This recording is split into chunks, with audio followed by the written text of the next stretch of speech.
ओम नमः शिवाय। हर हर महादेव। आज की वीडियो के माध्यम से हम शिवरात्रि व्रत की महात्म्य की कथा आपके सामने प्रस्तुत करने जा रहे हैं। उम्मीद करती हूँ कथा का पूरा फल लेने के लिए आप कथा को शुरू से लेकर अंत तक जरूर श्रवण करेंगे, क्योंकि कथा का पूरा फल हमें कथा को पूरा सुनने से ही मिलता है। आधा अधूरा छोड़ने से हम सिर्फ पाप के भागीदार बनते हैं। तो चलिए आज की इस कथा को हम शुरू करते हैं। ओम नमः शिवाय। हर हर महादेव। लोमस जी कहते हैं, ब्रह्मा जी ने जब संपूर्ण जगत की सृष्टि की तब राशियों से कालचक्र उत्पन्न हुआ। उस कालचक्र में सब कार्यों की सिद्धि के लिए 12 राशियां और 27 नक्षत्र मुख्य हैं। इन 12 राशियों और 27 नक्षत्रों के साथ क्रीड़ा करता हुआ कालचक्र से काल जगत को उत्पन्न करता है। ब्रह्मा से लेकर कीट पर्यंत सबको काल ही उत्पन्न करता, वही पालन करता और वही संहार करता है। एकमात्र काल से ही ये सारा जगत बंधा हुआ है। अकेला काल ही इस लोक में बलवान है, दूसरा कोई नहीं। अथ ये सब परपंच कलात्मक है। सबसे पहले काल हुआ। काल से ही स्वर्गलोक के अधिनायक उत्पन्न हुए। तदंतर लोकों की उत्पत्ति हुई। उसके बाद त्रुटि हुई। त्रुटि से लव हुआ। लव से क्षण हुआ। क्षण से निमिष हुआ, जो प्राणियों में निरंतर देखा जाता है। 60 निमिष का एक पल कहा जाता है। 60 पलों की एक घड़ी होती है। 60 घड़ी का एक दिन रात होता है। 15 दिन रात का एक पक्ष माना जाता है। 2 पक्ष का एक मास और 12 महीनों का एक वर्ष होता है। काल को जानने की इच्छा रखने वाले बुद्धिमान पुरुषों को इन सब बातों का ज्ञान रखना चाहिए। प्रतिपदा से लेकर पूर्णमासी तक पक्ष पूरा होता है। उस दिन पक्ष पूरा होने के कारण ही उसे पूर्णिमा कहते हैं। जिस तिथि को पूर्ण चंद्रमा का उदय होता है वे पूर्णमासी देवताओं को प्रिय है, तथा जिस तिथि को चंद्रमा लुप्त हो जाते हैं उसे विद्वानों ने अमावस्या कहा है। अग्निश्वास आदि पितरों को वे अधिक प्रिय है। ये 30 दिन पुण्य काल से संयुक्त होते हैं। इनमें जो विशेषता है उसे आप लोग सुने। योगों में व्यतिपात, नक्षत्रों में श्रवण, तिथियों में अमावस्या और पूर्णिमा तथा संक्रांति काल, ये सब दान क्रम में पवित्र माने गए हैं। भगवान शंकर को अष्टमी प्रिय है, गणेश जी को चतुर्थी, नागराज को पंचमी, कुमार कार्तिकेय को षष्ठी, सूर्य देव को सप्तमी, दुर्गा जी को नवमी, ब्रह्मा जी को दशमी, रुद्रदेव को एकादशी, भगवान विष्णु को द्वादशी, कामदेव को त्रयोदशी तथा भगवान शंकर को चतुर्दशी विशेष प्रिय है। कृष्ण पक्ष में जो चतुर्दशी अर्धरात्रि व्यापनी हो उसमें सबको उपवास करना चाहिए। वे भगवान शिव का सायुज्य प्रदान करने वाली है। वही शिवरात्रि के नाम से विख्यात है। वह सब पापों का नाश करने वाली है। इसी विषय में एक प्राचीन इतिहास का उदाहरण दिया करते हैं।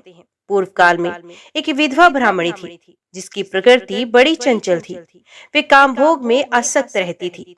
अतः किसी कामी चांडाल के साथ उसका संबंध हो गया। उसके गर्भ से दुरात्मा चांडाल की एक पुत्र हुआ जिसका नाम दुस्सह था। दुस्सह बड़ा ही दुष्ट आत्मा था। वे सब धर्मों के विपरीत ही आचरण करता था। महान पाप पूर्ण प्रयोगों के द्वारा सदा नए नए पाप प्रारंभ करता था। वे ज्वारी, शराबी, चोर, गुर स्त्रीगामी, वधिक, दुष्ट आत्मा तथा चंडालोचित कर्म करने वाला था। एक दिन वे अधर्मी मन में कोई बुरी वृत्ति लेकर ही किसी शिवालय में गया। उस दिन शिवरात्रि थी। वे रात में भगवान शिव के पास उपवास पूर्वक रहा और वहां पास ही देवात्य होती हुई शिव शास्त्र की कथा सुनता रहा। वहां उसे लिंग स्वरूप भगवान शिव का दर्शन हुआ। दुष्ट होते हुए भी उसने एक रात व्रत किया और शिवरात्रि में जागता रहा। उसी शुभ क्रम के परिणाम से उसने पुण्य योनि प्राप्त करके बहुत वर्षों तक पुण्यात्माओं के लोक में सुख भोग किया। तदंतर वे राजा चित्रांगद का पुत्र हुआ। उसमें राज राजेश्वरों के लक्षण थे। वहां वे विचित्र वीर्य के नाम से प्रसिद्ध हुआ। उसका रूप बहुत सुंदर था। उसे सुंदरी स्त्रियां प्यार करती थी। उसने बहुत बड़ा राज्य प्राप्त करके भी अपने मन में अहंकार नहीं आने दिया। भगवान शिव की भक्ति करते हुए वे सदा शिव धर्म के पालन में ही तत्पर रहता। शिव संबंधी शास्त्रों को मान्यता देकर वे उन्हीं के अनुसार शिव जी की पूजा किया करता था। भगवान शिव के समीप यत्न पूर्वक रात्रि में जागरण करके भगवान शिव की गाथा का गान करता और रोमांचित होकर नेत्रों से आनंद के अश्रु बहाया करता था। भगवान शिव की कथा सुनने से उसमें प्रेम के सभी लक्षण प्रकट हो जाते थे। उसे देवाधिदेव शिव की प्रेम लक्षणा भक्ति प्राप्त हुई। भगवान शिव के ध्यान में निरंतर संलग्न रहने के कारण उसकी सारी आयु व्रत में ही बीती। भगवान शिव इस संसार में पशुओं, अज्ञानियों तथा ज्ञानी जनों के समान रूप से सुलभ है। अतः सुख की प्राप्ति के लिए एकमात्र सदा शिव का ही सेवन करना चाहिए। शिवरात्रि के उपवास से राजा को उत्तम ज्ञान प्राप्त हुआ। उस ज्ञान से सब प्राणियों में निरंतर संभाव का अनुभव हुआ। फिर एकमात्र भगवान सदाशिव ही सब भूतों के आत्मा रूप हैं। इस ज्ञान का साक्षात्कार हुआ। कहीं कोई भी ऐसी वस्तु नहीं है जो भगवान शिव से रहित हो। इस प्रकार उन्होंने अत्यंत दुर्लभ ज्ञान प्राप्त कर लिया। वे ज्ञान विज्ञ पुरुषों के लिए भी अत्यंत दुर्लभ है, फिर औरों की तो बात ही क्या है। राजा विचित्र वीर वे ज्ञान प्राप्त करके भगवान शिव के अत्यंत प्रिय भक्त हो गए। शिवरात्रि के उपवास से उन्होंने सायुज्य मुक्ति प्राप्त कर ली। उसी पुण्य के प्रभाव से उन्होंने शिवजी की लीला में योग देने के लिए शिवजी से ही दिव्य जन्म प्राप्त किया। दक्ष कन्या सती से जब शिवजी का वियोग हुआ तब उनके जटा फटकारने से शब्द से उन्हीं के मस्तक से जो वीरभद्र नामक वीर उत्पन्न हुआ, वे राजा विचित्र वीर ही हैं। वही दक्ष यज्ञ का विनाश करने वाला हुआ। इसी प्रकार अन्य बहुत से मनुष्य भी शिवरात्रि व्रत के प्रभाव से पूर्व काल में सिद्धि प्राप्त कर चुके हैं। राजा भरत आदि तथा मंधाता धुंधुमार और हरिश्चंद्र आदि नरेश भी इस विचित्र वीर्य द्वारा किए हुए उत्तम शिवरात्रि व्रत का अनुष्ठान करके ही सिद्धि को प्राप्त हुए हैं। इन सबके अतिरिक्त भी बहुत से कुल इस श्रेष्ठ व्रत के द्वारा तारे गए हैं, जिनकी गणना या वर्णन करना असंभव है। देवाधिदेव जगदीश्वर शिव ने अपने वीरभद्र आदि असंख्य गणों के साथ कैलाश में राज्य किया है। वहाँ भगवान रुद्र के साथ ऋषि और इंद्रादि देवता भी सेवा में उपस्थित रहते हैं। ब्रह्मा जी उनकी स्तुति करते रहते हैं। भगवान विष्णु आज्ञा पालक सेवक की भांति खड़े होते हैं। इंद्र सब देवताओं के साथ सेवा धर्म का पालन करते हैं। चंद्रमा भगवान के मस्तक पर छत्र धारण करते हैं और वायुदेव चंवर डुलाते हैं। साक्षात अग्निदेव ही सदा उनके रसोइया बने रहते हैं। स्वर्गवासी गंधर्व उनके दरबार में गीत गाते और स्तुति पाठ करते हैं। इस प्रकार भगवान महेश्वर कैलाश पर्वत पर अपने प्रतापी पुत्र गणेश और कार्तिकेय आदि के साथ तथा महारानी गिरिराज नंदिनी उमा के साथ महान पराक्रम का परिचय देते हुए राज्य करते हैं। ओम नमः शिवाय। हर हर महादेव। अभी श्रवण कीजिए दूसरी कथा। सूत जी कहते हैं, एक समय दशरार देश के राजा वज्रबाहु की पत्नी सुमति अपने नवजात शिशु के साथ असाध्य रोग की शिकार हो गई थी। इसलिए दुष्ट बुद्धि राजा ने उसे वन में त्याग दिया। वहां अनेक प्रकार के कष्ट भोगती हुई वे यत्न पूर्वक आगे बढ़ने लगी। बहुत दूर जाने पर उसने वैश्यों का एक नगर देखा, जिसमें बहुत से स्त्री पुरुष निवास करते थे।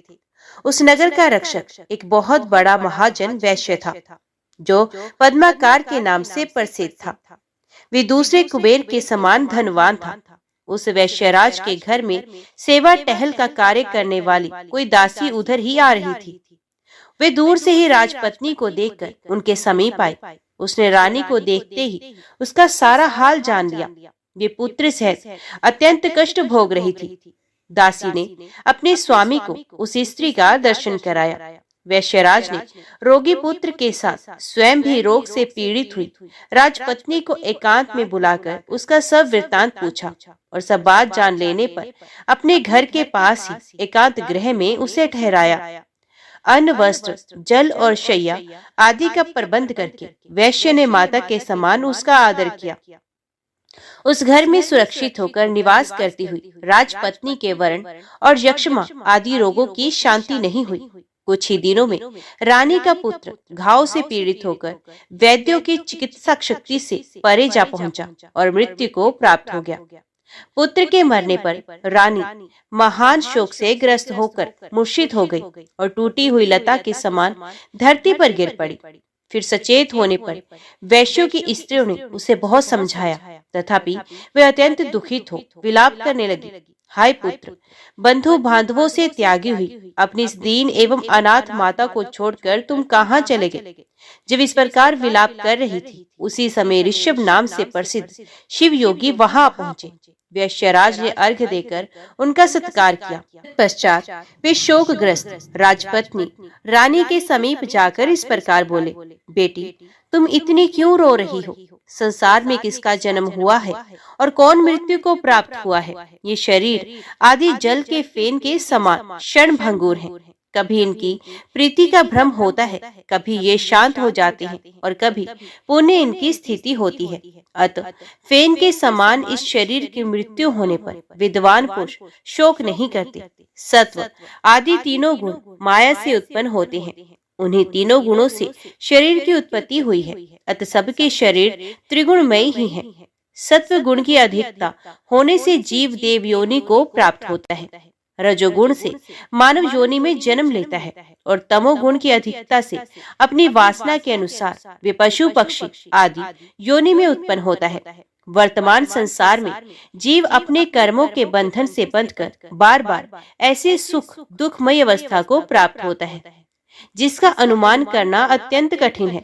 जिनकी आयु एक कल्प तक की मानी गई है, ऐसे देवताओं की स्थिति में भी उलट फेर होता रहता है।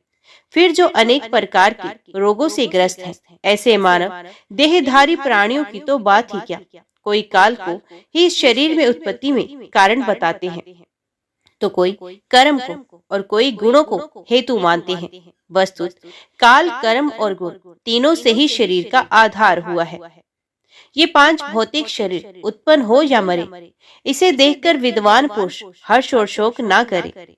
जीव अव्यक्त से उत्पन्न होता है और अव्यक्त में ही लीन होता है। केवल मध्य काल में जल के बुलबुले की भांति व्यक्त सा प्रतीत होता है। जीव जब गर्भ में आता है, उसी समय उसकी मृत्यु निश्चित हो जाती है। वे दैववश जन्म लेकर जीवित रहता है अथवा जन्म लेते ही सहसा उसकी मृत्यु हो जाती है। कितने ही जीव गर्भ में ही नष्ट हो जाते हैं। कुछ जन्म लेने पर तत्काल मर जाते हैं, कुछ जवान होने पर मृत्यु को प्राप्त होते हैं, तो कुछ बुढ़ापे में परलोकगामी होते हैं। पहले का कर्म जैसा होता है वैसा ही शरीर जीव को प्राप्त होता है तथा वे कर्मों के अनुसार ही सुख दुख भोगता है। विधाता के अनुसार ललाट में लिखी हुई आयु, सुख दुख, विद्या और धन को लिए हुए जीव जन्म लेता है। कर्मों का उल्लंघन करना असंभव है। काल का भी अतिक्रमण करना किसी के लिए संभव नहीं। जगत के समस्त पदार्थ अनित्य हैं, इसलिए तुम्हें शोक नहीं करना चाहिए। स्वप्न के पदार्थों में नियम पूर्वक स्थिरता कहाँ है? इंद्रजाल में सच्चाई कहाँ है? शरद ऋतु के बादलों में चिरस्थायिता कहाँ है? और प्राणियों के शरीर में नित्यता कहाँ है? अब तक तुम्हारे 100 कोटि 10,000 जन्म व्यतीत हो चुके हैं। अब तुम ही बताओ, तुम किस किस की पुत्री हो, किस किस की माता हो और किस किस की पत्नी हो। ये शरीर 5 भूतों का बना हुआ है। ये त्वचा, रक्त और मांस से बंधा हुआ है। मेदा, मज्जा और हड्डियों का समूह है तथा मल मूत्र और कफ का भाजन है। मोह में पड़ी हुई नारी, ये जो तुम्हारे पास दूसरा शरीर तुम्हारे पुत्र का शव पड़ा हुआ है, इस अपने पुत्र को भी अपने शरीर से निकला हुआ मल समझकर तुम्हें शोक नहीं करना चाहिए। कोई पंडित भी अपनी तपस्या, विद्या, बुद्धि, मंत्र, औषधि तथा रसायन से मृत्यु का उल्लंघन नहीं कर सकता। सुमुखी, आज एक जीव की मृत्यु होती है तो कल दूसरे की। अतः इस अनित्य शरीर के लिए तुम्हें शोक नहीं करना चाहिए। मृत्यु सदा समीप ही रहती है। फिर बताओ, देहधारियों को क्या सुख है? अतः यदि तुम जन्म, बुढ़ापा और मृत्यु को जीतना चाहती हो तो मृत्यु को जीतने वाले सबके ईश्वर भगवान उमापति की शरण में जाओ। तभी तक मृत्यु का घोर भय है तथा जन्म और जरा अवस्था का भय है, जब तक कि जीव भगवान शिव के चरणारविंदों की शरण में नहीं जाता। अत्यंत भयंकर संसार में नाना प्रकार के दुखों का अनुभव करके मनुष्य का मन जब उसकी ओर से विरक्त हो जाता है, उस समय उसे भगवान महेश्वर का ध्यान करना चाहिए। जो मन से भगवान शिव के ध्यान रूपी रसामृत का पान करता है, उस पुरुष को फिर संसार की विषय रूपी मदिरा को पीने की तृष्णा नहीं होती है। जब सब प्रकार की आसक्तियों से छूटा हुआ मन वैराग्य के अधीन हो, भगवान शिव के चरणों के चिंतन में मगन हो जाता है, तब मनुष्य का इस संसार में फिर जन्म नहीं होता है। भद्रे, ये मन भगवान शिव के ध्यान का एकमात्र साधन है। उसे शोक और मोह में ना डुबाओ, शिव जी का भजन करो। इस प्रकार शिव योगी ने अनून्य पूर्वक जब रानी को समझाया, तब उसने उन्हीं को गुरु मानकर उनके चरण कमलों में प्रणाम करके कहा, भगवत, जिसका एकमात्र पुत्र मर गया हो, जिसे प्रिय बंधुओं ने त्याग दिया हो तथा जो महान रोग से अत्यंत पीड़ित रहती हो, ऐसी मुझ अभागिनी के लिए मृत्यु के सिवा दूसरा कोई कौन गति है। इसलिए मैं इस शिशु के साथ ही प्राण त्याग दूंगी। मृत्यु के समय जो आपका दर्शन हो गया, मैं इतने से ही कृतार्थ हूँ। रानी की ये बात सुनकर दया निधान शिव योगी मरे हुए बालक के पास आए और शिव मंत्र से अभिमंत्रित भस्म लेकर उसके मुंह में डाल दिया। विभूति के पड़ते ही वे मरा हुआ बालक प्राण युक्त हो गया। प्राण लौट आने पर बालक ने आंखें खोल दी। उसकी इंद्रियों में पूर्वत शक्ति आ गई और वे दूध पीने की इच्छा से रोने लगा। तब नेत्रों से आनंद के आंसू बहाती हुई रानी ने झपट कर बालक को गोद में उठा लिया और उसे छाती से चिपकाकर वे अपूर्व आनंद में डूब गई। तत्पश्चात शिव योगी ने माता और बालक के विषैले घावों से युक्त शरीर में भस्म का स्पर्श कराया। इससे उन दोनों के शरीर दिव्य हो गए। उन्होंने देवताओं के समान कांतिमान स्वरूप धारण कर लिया। तत्पश्चात ईश्वर ने रानी से कहा, बेटी, तुम दीर्घ काल तक जीवित रहो। जब तक इस संसार में जीवित रहोगी, तब तक वृद्धावस्था तुम्हारा स्पर्श नहीं कर सकेगी। साध्वी, तुम्हारा ये पुत्र लोक में भद्रायु नाम से विख्यात होगा और अपना राज्य प्राप्त कर लेगा। तब तक तुम इन्हीं वैश्यराज के घर में निवास करो, जब तक कि तुम्हारा पुत्र पूर्ण विद्वान ना हो जाए। इस प्रकार ऋषभ योगी ने भस्म की शक्ति से मरे हुए राजकुमार को जीवित करके अपने अभीष्ट स्थान को प्रस्थान किया। भद्रायु उन्हीं वैश्यराज के घर में क्रमश बढ़ने लगा। वैश्य के भी शून्य नामक एक पुत्र था, जो राजकुमार का सखा हुआ। राजकुमार और वैश्य कुमार दोनों परस्पर बड़ा स्नेह रखते थे। वैश्यराज ने विद्वान ब्राह्मणों के द्वारा राजकुमार और अपने पुत्र का भी संस्कार विस्तार पूर्वक करवाया। समय आने पर उपनयन संस्कार हो जाने के पश्चात दोनों बालकों ने गुरु सेवा में तत्पर हो विनय पूर्वक संपूर्ण विद्याओं का संग्रह किया। तदंतर जब राजकुमार का 16वां वर्ष लगा, तब वे ऋषभ योगी पुण्य वैश्यराज के घर आए। रानी और राजकुमार ने बड़े हर्ष के साथ उनका बार बार प्रणाम करके उनकी यथायोग्य पूजा की। उन दोनों से पूजित होने पर योगीश्वर शिव योगी ने कहा, बेटा, तुम कुशल से तो होना, तुम्हारी माता को भी कोई कष्ट तो नहीं है ना? क्या तुमने सब विद्याओं का अध्ययन कर लिया? गुरुजनों की सेवा में सदा संलग्न रहते हो ना? वत्स, क्या मुझ प्राणदाता गुरु का कभी स्मरण करते हो? योगीश्वर ऋषभ के ऐसा कहते समय विनयशीला रानी ने अपने पुत्र को उनके चरणों में डाल दिया और कहा, गुरुदेव, ये आपका ही पुत्र है, आप ही इसके प्राणदाता पिता हैं। आप दया करके अपने शिष्य को अनुग्रहित करें और इसे सत्पुरुषों के उत्तम मार्ग शुभ कर्म का उपदेश दे। रानी के द्वारा इस प्रकार प्रसन्न कराए जाने पर परम बुद्धिमान शिव योगी ने राजकुमार को सन्मार्ग का उपदेश दिया। ऋषभ बोले, वेद, स्मृति और पुराणों में जिसका उपदेश किया गया है वे सनातन धर्म है। सब लोगों को चाहिए कि अपने अपने वर्ण और आश्रम के अनुसार सदा शास्त्रोक्त धर्म का सेवन करें।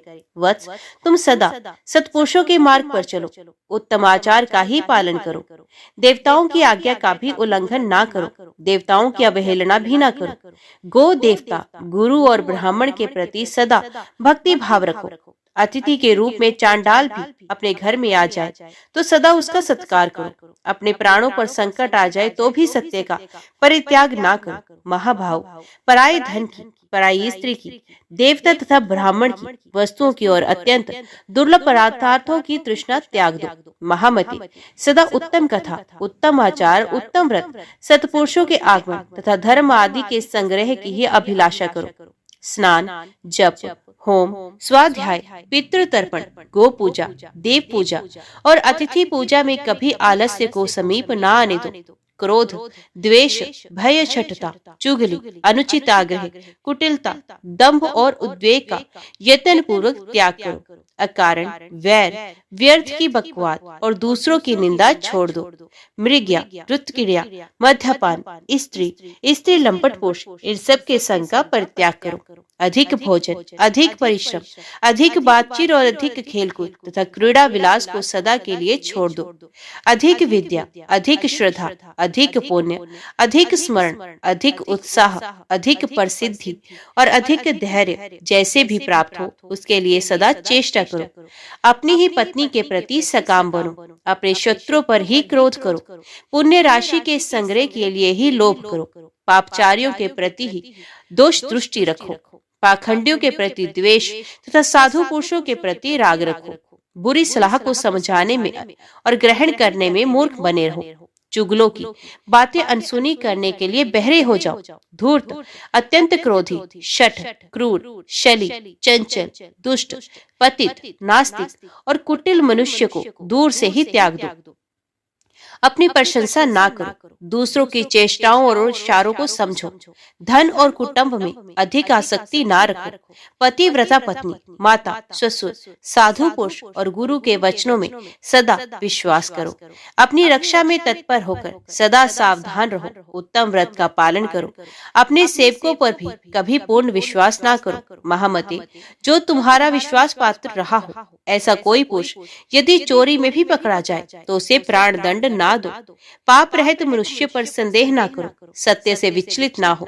अनाथ, दीन, वृद्ध, स्त्री, बालक और निरपराध मनुष्य की धन से, बुद्धि से, शक्ति से, बल से तथा अपने प्राणों द्वारा भी रक्षा करो।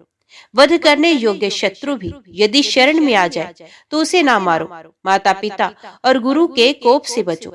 धन का व्यय, पुत्रों तथा ब्राह्मणों का अपराध सहन करो। जिस प्रकार ब्राह्मण प्रसन्न हो वैसा उनका हित करो, क्योंकि श्रेष्ठ द्विज संकट में पड़े हुए राजा को उस संकट से उद्धार करते हैं। आयु, यश, बल, सुख, धन, पुण्य और प्रजाजनों की उन्नति, ये सब जिस सत्कर्म से संभव हो उसका सदा सेवन करना चाहिए। देश, काल, शक्ति, कर्तव्य, अकर्तव्य का भली भांति विचार करके सदा यत्न पूर्वक कर्म करो। स्वयं किसी को बाधा ना पहुंचाओ, दूसरों की बाधा का निवारण करो। उत्तम नीति और शक्ति से चोरों तथा दुष्टों का दमन करो। स्नान, जप, होम, देव पूजा तथा श्राद्ध क्रम में उतावली ना करो। नींद लेने और भोजन में शीघ्रता करो। उदारता युक्त, शर्ता रहित, सत्य, मनुष्यों के मन को प्रिय लगने वाली तथा थोड़े से अक्षर और अधिक अर्थ वाली बात बोलो। कहीं भी भय ना करो। शत्रुओं और विपत्तियों में पड़कर भी निडर बने रहो। ब्राह्मण कुल, गुरु की आज्ञा तथा पाप चारण से डरो। कुटुंबी जनों, भाई बंधुओं, ब्राह्मणों, पत्नियों, पुत्रों तथा भोजन की पंक्तियों में समता पूर्ण बर्ताव करो। सत्पुरुषों के हितकारक उपदेशों, पुण्य कथाओं, विद्या गोष्ठियों तथा धर्म चर्चाओं में कभी मुंह न मोड़ो। जल के निकट सर्वत्र विख्यात ब्राह्मणों के निवास से युक्त परम पवित्र तथा कल्याण में प्रशस्त स्थान में सदा निवास करो। जहाँ कुलटाएं और वैश्य रहती हूँ, जहाँ काम पुरुषों का निवास हो, ऐसे नीच जनसेवित दूषित स्थान में तुम कभी निवास ना करो। त्रिभुवन के स्वामी एकमात्र भगवान शिव की शरण लेकर भी तुम सभी देवताओं की यथा समय उपासना करते रहो और उनके दिनों तत्संबंधी तिथियों का भी स्मरण करो। वत्स, तुम सदा पवित्र, सदा दक्ष, सदा शांत, सदा स्थिर, सदा काम, क्रोध, लोभ, मोह, मद और मात्सर्य, इन 6 शत्रु को जीतने वाले तथा सदा एकांतवासी बनो। वेद वेत्ता ब्राह्मण, नियमों से प्रकाशित होने वाले शांत सन्यासी, पुण्य वृक्ष, पुण्य नदी, पुण्य तीर्थ, महासरोवर, धेनु, वृषभ, पतिव्रता स्त्री तथा अपने घर के देवताओं को उनके पास जाते ही सहसा नमस्कार करो। ब्रह्म मुहूर्त में उठकर भली भांति आचमन करके तुम पहले अपने गुरु जी को प्रणाम करो। तत्पश्चात उमापति भगवान शिव का ध्यान करके लक्ष्मीपति, नारायण, ब्रह्मा, गणेश, सकंद, कात्यायनी देवी, महालक्ष्मी, महासरस्वती, इंद्र आदि लोकपाल तथा पुण्य श्लोक पवित्र यश वाले महर्षियों का चिंतन करो। उसके बाद उदय काल में सदा भगवान सूर्य को प्रणाम करो। गंध पुष्प, तांबूल, शाक और पके फल आदि भक्ष्य भोज्य, प्रिय एवं नूतन पदार्थ पहले भगवान शिव को अर्पण करो, फिर प्रसाद रूप से उसका उपभोग करो। जो कुछ दान, सत्कर्म, जप, स्नान, होम, चिंतन तथा तप तुम्हारे द्वारा किया जाए, वे सब भगवान शिव को समर्पित कर दो। खाते, पाठ करते, सोते, घूमते, देखते, सुनते, बोलते और ग्रहण करते समय सदा भगवान शिव का ही चिंतन करो। प्रतिजन मंत्र राज पंचाक्षर का जप और ध्यान करते हुए सदा भगवान सदाशिव के चरणों में अपने मन को रमाते रहो। वत्स, ये संक्षेप से तुम्हारे लिए धर्म का उपदेश किया गया है। हे भद्रायु, पवित्र स्थान में यथा योग्य आसन बिछाकर बैठो। इंद्रियों को अपने वश में करके प्राणायाम पूर्वक अविनाशी भगवान शिव का चिंतन करो। परमानंदमय भगवान महेश्वर हृदय कमल के भीतर की कर्णिका में विराजमान है। उन्होंने अपने तेज से आकाश मंडल को व्याप्त कर रखा है। वे इंद्रियातीत, सूक्ष्म, अनंत एवं सबके आदि कारण है। इस प्रकार ध्यान के द्वारा समस्त कर्म बंधन का नाश करके चिरकाल तक चिदानंदमय भगवान सदाशिव में अपने चित्त को लगाए रहो। फिर षडाक्षर मंत्र, षडाक्षर न्यास के द्वारा अपने मन को एकाग्र करके मनुष्य शिवज कवच के द्वारा अपनी रक्षा करे। सर्वदेवमय महादेव जी गहरे संसार कूप में गिरे हुए मुझे असहाय की रक्षा करे। उनका दिव्य नाम मेरे समस्त हृदय स्थित पापों का नाश करे। संपूर्ण विश्व जिनकी मूर्ति है, जो ज्योतिर्मय आनंद घन स्वरूप चिद आत्मा है, वे भगवान शिव मेरी सर्वत्र रक्षा करे। जो सूक्ष्म से भी अत्यंत सूक्ष्म है, महान शक्ति से संपन्न है, वे ईश्वर, वे महादेव जी संपूर्ण भयों से हमारी रक्षा करे। जिन्होंने पृथ्वी के रूप में इस विश्व को धारण कर रखा है, वे अष्टमूर्ति गिरीश पृथ्वी से मेरी रक्षा करे। जो जल के रूप में जीवों को जीवन दान दे रहे हैं, वे जल से मेरी रक्षा करे। जो विशित लीला विहारी शिव कल्प के अंत में समस्त भुवनों को विदग्ध करके आनंद से नृत्य करते हैं, वे काल रुद्र भगवान दावानल से, आधी तूफान से और समस्त तापों से मेरी रक्षा करे। प्रदीप्त विद्युत एवं स्वर्ण के सदृश जिनकी कांति है, विद्या, वर, अभय मुद्रा और कुठार जिनके कर कमलों से सुशोभित हैं, जो चतुर्मुख और त्रिलोचन है, वे सतपुरुष भगवान पूर्व दिशा में निरंतर मेरी रक्षा करे। जो कुठार, वेद, अंकुश, पाश, शूल, कपाल, नगाड़ा और रुद्राक्ष की माला को धारण किए हुए हैं, जो चतुर्मुख हैं, वे नील रुचि त्रिनेत्र अघोर भगवान दक्षिण दिशा में मेरी रक्षा करे। कुंद, चंद्रमा, शंख और स्फटिक के समान जिनकी उज्जवल कांति है, वे रुद्राक्ष माला, वर और अभय मुद्रा से जो सुशोभित है, वे महाप्रभावशाली चतुर्नान त्रिलोचन सद्दुधिजात भगवान पश्चिम दिशा में मेरी रक्षा करे। जिनके हाथों में वर, अभय मुद्रा, रुद्राक्ष माला और टांकी विराजमान है, कमल किंचल के सदृश जिनका वर्ण है, वे चतुर्मुख त्रिनेत्र वामदेव भगवान उत्तर दिशा में मेरी रक्षा करे। जिनके कर कमलों में वेद, अभय, वर, अंकुश, टांकी, पाश, कपाल, नगाड़ा, रुद्राक्ष माला और शूल सुशोभित है, जो सिद्धुदिति है, वे पर प्रकाश रूप पंचमुख ईशान भगवान मेरी ऊपर से रक्षा करे। भगवान चंद्रमौली मेरे सर की, भाल नेत्र मेरे भाल की, भगनेत्रहारी मेरे नेत्रों की, विश्वनाथ मेरी नासिका की, श्रुत गीत कीर्ति कानों की, पंचमुख मुख की, वेद जीवा जीव की, गिरीश गले की, नीलकंठ दोनों हाथों की, धर्म बाहु कंधों की, दक्ष यज्ञ विध्वंसी वक्षस्थल की, गिरीन्द्र धनवा पेट की, कामदेव के नाशक मध्य देश की, गणेश जी का पिता नाभि की, धुरजुटी कटिका, कुबेर मित्र दोनों पिंडलियों की, जगदीश्वर दोनों घुटनों की, पुंगव केतु दोनों जांघों की और सूर्यवंद चरण मेरे पैरों की सदैव रक्षा करे। महेश्वर दिन के पहले प्रहर में मेरी रक्षा करे, वामदेव मध्य के प्रहर में, त्र्यंबकम तीसरे पहर में, विश्वध्वज दिन के अंत वाले पहर में मेरी रक्षा करे। शशि शेखर रात्रि के आरंभ में, गंगाधर अर्धरात्रि में, गौरीपति रात्रि के अंत में, मृत्युंजय सर्वकाल में मेरी रक्षा करे। शंकर अंत स्थित अवस्था में मेरी रक्षा करे। स्थाणु बहिस्थित रक्षा करे, पशुपति बीच में रक्षा करे और सदाशिव सब और मेरी रक्षा करे। भुवनेकनाथ खड़े होने के समय, प्रमनाथ चलते समय, वेदांत वैद्य बैठे रहते समय और अविनाशी शिव सोते समय मेरी रक्षा करे। नीलकंठ रास्ते में मेरी रक्षा करे। त्रिपुरारी शैलादि दुर्गों में, उद्रा शक्ति मृग व्याध वनवासादि महान प्रवासों में मेरी रक्षा करे। जिनका प्रबल क्रोध कल्पों का अंत करने में अत्यंत पटु है, जिनके प्रचंड अट्टाहस से ब्रह्मांड कांप उठता है, वे वीरभद्र जी समुद्र के सदृश भयानक शत्रु सेना के दुर्निवार महान भय से मेरी रक्षा करें। भगवान शिव मृड मुझ पर आतताई रूप से आक्रमण करने वालों की हजारों, 10,000, लाखों और करोड़ों पैदलों, घोड़ों, हाथियों और रथों से युक्त अति भीषण सैकड़ों अक्षौहिणी सेनाओं का अपनी घोर कुठार धार से रक्षा छेदन करें। भगवान त्रिपुरांतक का पर्यल्याग्नि के समान ज्वालाओं से युक्त जलता हुआ त्रिशूल मेरे दस्यु दल का विनाश कर दे और उनका पिनाक धनुष शार्दूल, सिंह, रीछ और भेड़िया आदि सिंहस्त्र जंतुओं का मंत्रस्त्र करे। वे जगदीश्वर मेरे बुरे स्वप्न, बुरे शकुन, बुरी गति, मन के दुष्ट भावना, दुर्भिक्ष, दुर्व्यसन, दुस्सह, अपयश, उत्पात, संताप, विषय भय, दुष्ट ग्रहों के दुख तथा समस्त रोगों का नाश करें।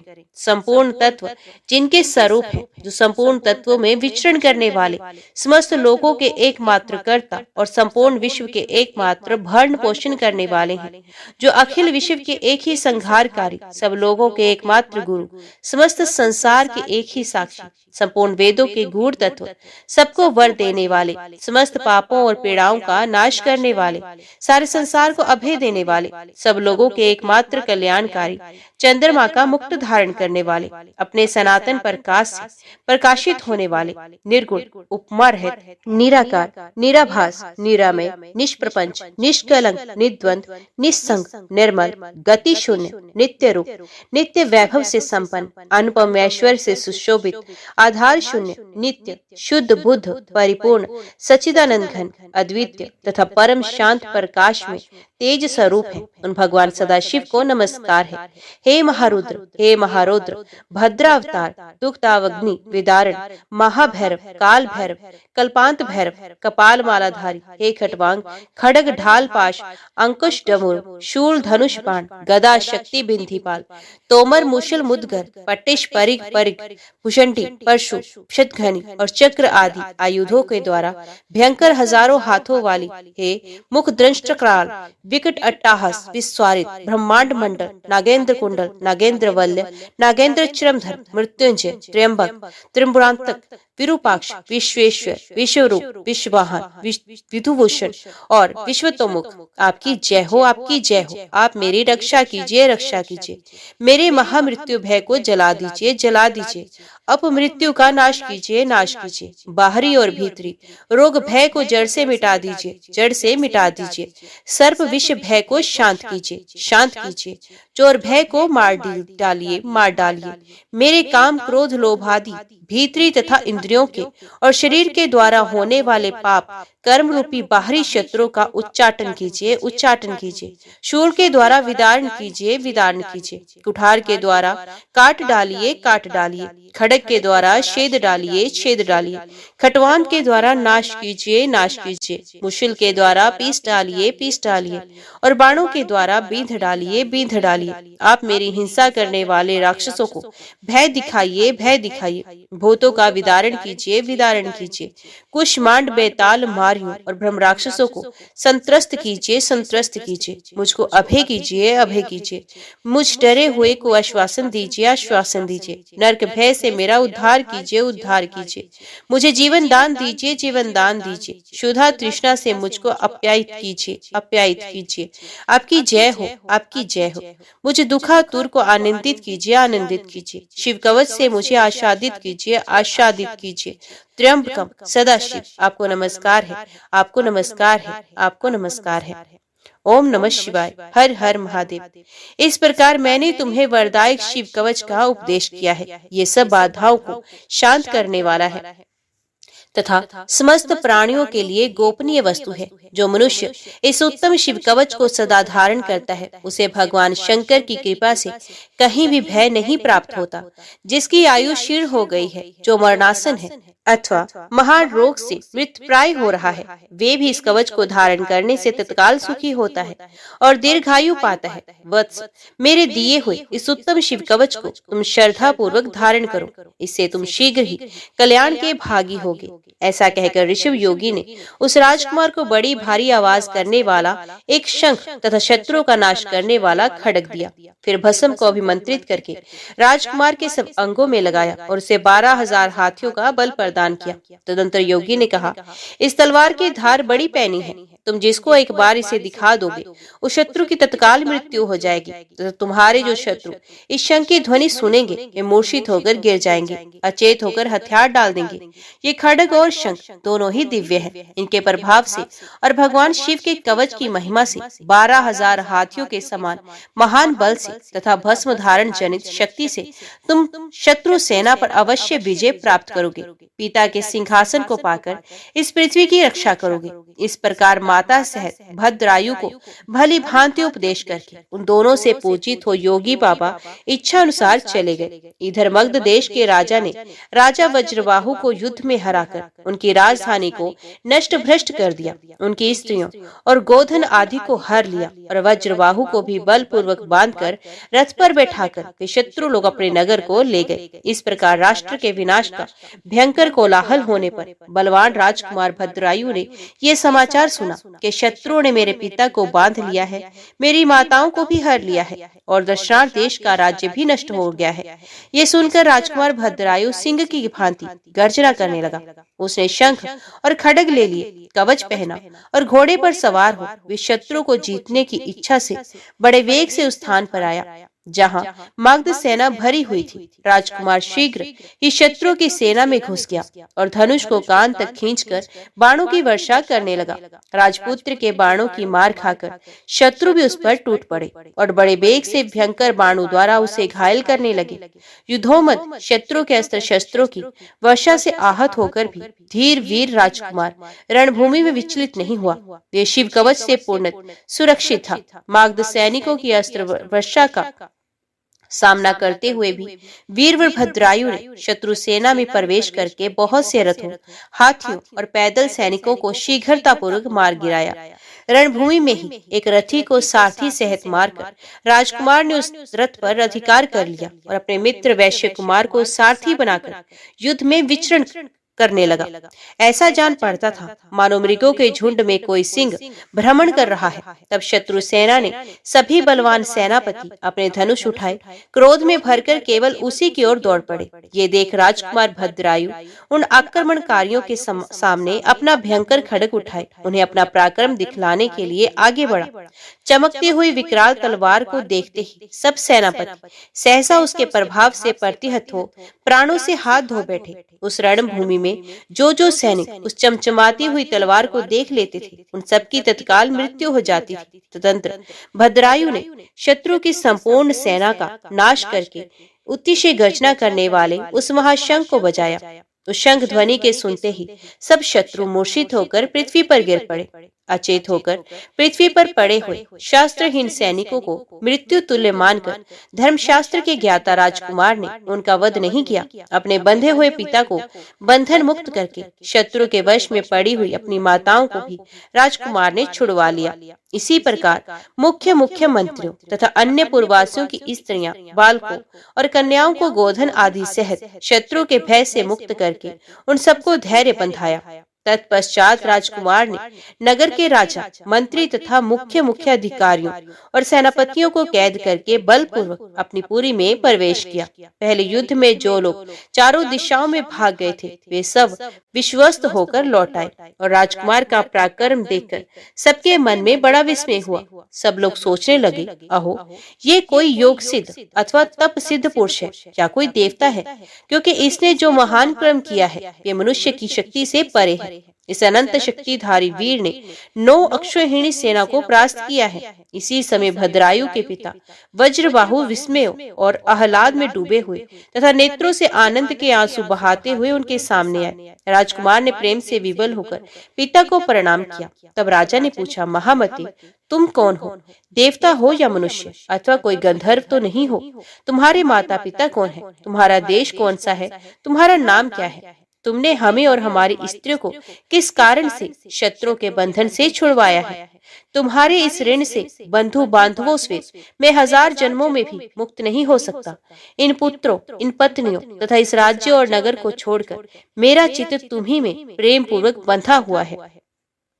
भद्रायु बोला, राजन, ये मेरा सखा वैश्य पुत्र है, इसका नाम सुनय है। मैं इसी के सुंदर ग्रह में अपनी माता के साथ निवास करता हूँ। मेरा नाम भद्रायु है। मैं अपनी वृत्तांत पीछे आपको बताऊंगा। इस समय आप स्त्रियों और मित्र जनों के साथ नगर में प्रवेश कीजिए और शत्रु का भय छोड़कर सुख से रहिए। जब तक मैं पुण्य लौट कर ना आऊं, तब तक इन शत्रु को ना छोड़िएगा। ऐसा कहकर राजकुमार भद्रायु राजा की आज्ञा ले अपने घर को आया और वहां उसने अपनी माता से सब समाचार कह सुनाया। रानी ने प्रसन्न होकर अपने पुत्र को हृदय से लगा लिया और वैश्यराज ने भी प्रेम से राजकुमार का आलिंगन करके उसका विशेष सत्कार किया। इधर महाराज ब्रजबाहु स्त्री, पुत्र और मंत्रियों के साथ अपने राजमहल में प्रवेश करके बहुत प्रसन्न हुए। वे रात्रि व्यतीत होने पर योगियों में श्रेष्ठ ऋषभ महारानी सीमंतनी के पति राजा चंद्रगन के समीप गए और भद्रायु की उत्पत्ति कथा, उसके अलौकिक पराक्रम का वर्णन करके एकांत में प्रेम पूर्वक बोले, राजन, तुम अपनी पूर्ति कीर्ति मालिनी का विवाह राजकुमार भद्रायु के साथ करो। इस प्रकार निषिद्ध राज को समझाकर योगी ऋषभ चले गए। तदंतर राजा चंद्रागत ने वैवाहिक मंगल के लिए उपयुक्त शुभ मुहूर्त में भद्रायु को बुलाया और अपनी कीर्ति मालिनी नामक पुत्री से उसे विवाह करवा दिया। भद्रायु के पिता राजा वज्रहाहु को भी बुलाकर निषिद्ध राज ने मंत्रियों सहित उनकी अगवानी की ओर नगर में आने पर उनका यथावत सत्कार किया। वज्रबाहु ने देखा कि शत्रुओं का नाश करने वाला भद्रायु विवाह करके मेरे चरणों में प्रणाम कर रहा है। तब उन्होंने बड़े प्रेम और हर्ष से उठाकर उसे हृदय से लगा लिया और निषिद्ध राज से कहा, चंद्रागत जी, आपका ये दामाद बड़ा बलवान है। मैं इसके वंश और जन्म का यथार्थ परिचय जानना चाहता हूँ। उनके इस प्रकार पूछने पर निषिद्ध राज ने उनसे एकांत में मिलकर हंसते हुए कहा, महाराज, ये आप ही का पुत्र है। शैशव काल में ये रोग से पीड़ित था और उसकी माता भी रोग से व्याकुल थी। अतः आपने माता सहित इस बालक को वन में त्याग दिया था। बालक के साथ वन में घूमती हुई यह सहाय नारी दैवयोग से एक वैश्य के घर में जा पहुंची। वैश्य ने उसकी रक्षा की। फिर आपका ये बालक रोग से अत्यंत पीड़ित होकर मर गया था, किंतु किसी योगीराज ने आकर इसे पुनः जीवित किया। योगीराज का नाम ऋषभ है। शिव योगी ऋषभ के भी प्रभाव से माँ बेटे देवताओं के समान दिव्य रूप को प्राप्त हुए। उन्हीं के दिए हुए शत्रु नाशक खड्ग और शंख के द्वारा शिव कवच से सुरक्षित हो भद्रायु ने युद्ध में शत्रुओं पर विजय पाई है। यह अकेले ही 12,000 हाथियों का बल धारण करते हैं। ये सब विद्याओं में पारंगत हैं और अब मेरे जमाता भी हो गए हैं। अतः आप इन्हें और इनकी पतिव्रता माता को साथ लेकर अपने नगर को जाइए। इससे आप उत्तम कल्याण के भागी होंगे। ये सब बातें बताकर राजा चंद्रांगत अपने रनिवास में ठहरी हुई राजा की ज्येष्ठ पत्नी को वहां ले आए। वे वस्त्र आभूषणों से विभूषित थी। उन्होंने वज्रबाहु को रानी से मिलाया। ये सब वृत्तांत सुनकर और देखकर राजा वज्रबाहु बहुत लज्जित हुए और मूर्खतावश उनके द्वारा जो अनुचित क्रम हो गया था उसकी वे स्वयं ही निंदा करने लगे। पत्नी और पुत्र के दर्शन से उन्हें बड़ी प्रसन्नता प्राप्त हुई।